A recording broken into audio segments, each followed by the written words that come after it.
much better picture this morning.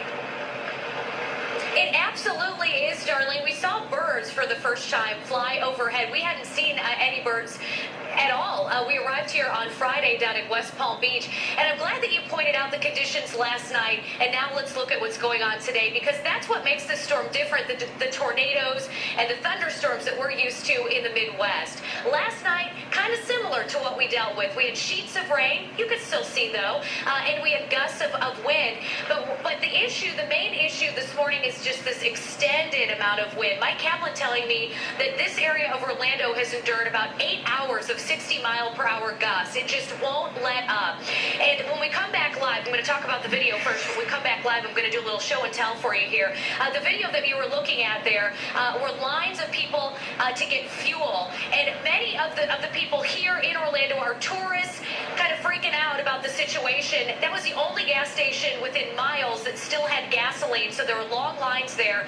Long lines also inside to get food, because many of the restaurants had closed down on Friday or Saturday. People knew that they wouldn't be able to get out and about until Monday or Tuesday, so they were stocking up while they could. Back out here live now, I want to show you a couple things.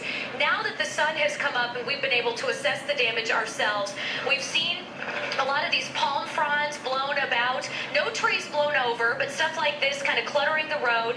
And this was the real danger last night. Pieces like this. This is a very sharp piece of plastic, almost like a shiv, flying through the air last night. And we've seen a lot of that. And that's why that mandatory curfew was in place. That, by the way, flew off of that billboard over there. And it seems like the billboards are what took the largest hit. One more show and tell before I let you go. Last night, while we were preparing to do our 9 p.m.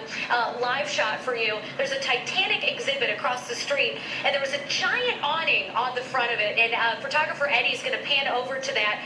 We watched as it was ripped away from steel posts and tossed next door. It was quite the scary scene, kind of a wake-up call here as we were enduring Hurricane Irma.